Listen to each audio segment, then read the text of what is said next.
Hi, boys and girls. So I'm going to read you guys chapter 4. I'll just flip this omelet, said Mrs. Lambchop, making breakfast in the Star Scout. And then, oh dear, the omelet hovered like a frisbee in the air above her.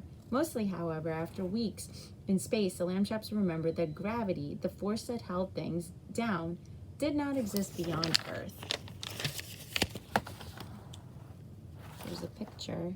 I guess the omelet flying. Atmosphere. Mr. Lambchop often read now with his hands clasped behind his head, allowing his books to float before him, and Stanley and Arthur greatly enjoyed pushing from their chairs to drift like feathers across the room. Raising her pan, Miss Lambchop brought down the omelet. After breakfast, what? She said. A game of Monopoly? Please, not again, Arthur sighed. If I'd known this adventure would be so boring, I'd never have come. The worst part, Stanley said, is not knowing how long it will last. And beginning wasn't boring. The beginning wasn't boring, Arthur said, as they began their juggled tennis balls. But the Earth audience, knowing now about weightlessness, saw the ball float when he tossed them up. Arthur did imitations. I wonder if I think I missed a page. Oh, I missed the page. That seemed weird. Hold on, guys. I think I skipped the page. Began their breakfast. The beginning was fun. The first day had, in fact, been tremendously exciting. They had spent many hours at the Star Scouts magnifying window, watching the bright globe of Earth grow steadily smaller until it seemed at last only a pale marble in the black of space. And there had been many special sights to see: the starry beauty of the Milky Way, the planets, red Mars, giant Jupiter, cloudy Venus, Saturn with its shining rings. The third evening, they appeared on TV news broadcasts on Earth. Word of their voyage had been released to press, and all over the world, people were eager to learn how this extraordinary adventure was proceeding. Standing before the spaceship's camera, the Lambchops said they felt fine, looked forward to meeting the Tyrants, and would report nightly while they remained in TV range. The fourth evening, they floated before the camera, demonstrating weightlessness. This was greatly appreciated on Earth, and they floated again the following day. By the sixth evening, however, they were half-pressed to live in their appearances. Mr. Lambchop recited a baseball poem, Casey at the Bat. Stanley juggled tennis balls, but the Earth's audience, knowing now about weightlessness, saw the balls floating when he tossed them up. Arthur did imitations of the rooster, a dog, and a man stuck in the phone booth. After this, while Mrs. Lambchop was singing her college song, he went behind the plastic curtain to undress for a shower and accidentally pulled the curtain down. He was mortified, and she tried later to comfort him. We will be remembered, Arthur, for our time in space, she said. Nobody will care about a curtain. I will be remembered forever, Arthur said. 100 million people saw me in my underwear. The next day was Stanley's birthday, and just after dinner, the screen lit up. There was the president in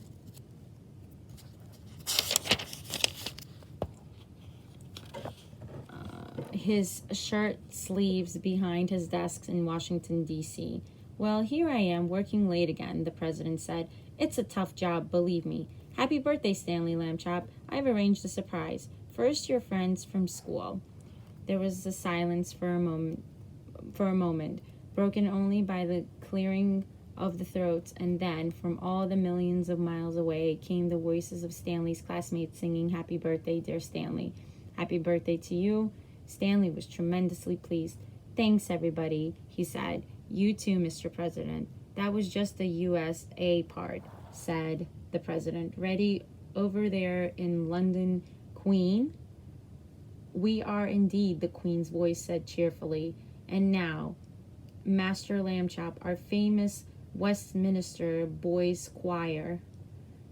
From England, the beautiful voices of the famous choir sang Happy Birthday, Stanley, all over again, and then other children sang it from Germany, Spain, and France. All this attention to Stanley made Arthur jealous, and when the president said, "By the way, Arthur, you entertained us wonderfully the other night," he was sure this was a tease about his appearance in underwear.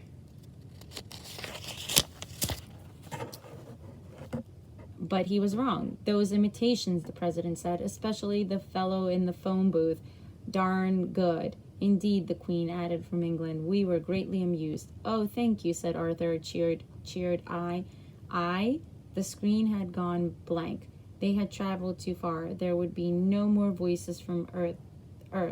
No voices but their own until they heard what the Tyrants had to say. Suppose the Tyrants have forgotten we're coming, Stanley said. We might just sail around in space forever. They had finished the breakfast omelet and were now setting out the Monopoly board because there was nothing more interesting to do. They don't even know our names, Arthur said. What will they call us? Earth people, said a deep voice. Very probably, said Mr. Lambchop. Earth people seems... Who said that? Not me, said both Stanley and Arthur. Not I, said Mrs. Lambchop, correcting. But who? Earth people. The voice, louder now, came from the Star Scouts radio. Greetings from the great planet Tyra. And its mighty people. Do you hear? Oh my, Mr. Lambchop turned up the volume. It's them. They, said Mrs. Lambchop. For heaven's sake, Harriet, Mr. Lambchop said, and spoke loudly into the microphone. Hello, Tyra. Earth people here. Party of 4. Peace-loving family. Peace-loving, said the voice. Good. So it is mighty Tyra.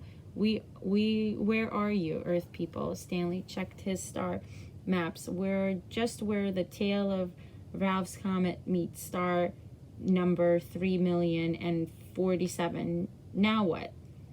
Right, said the Tyrant's voice. Keep going till you pass a star formation that looks like a foot. You can't miss it.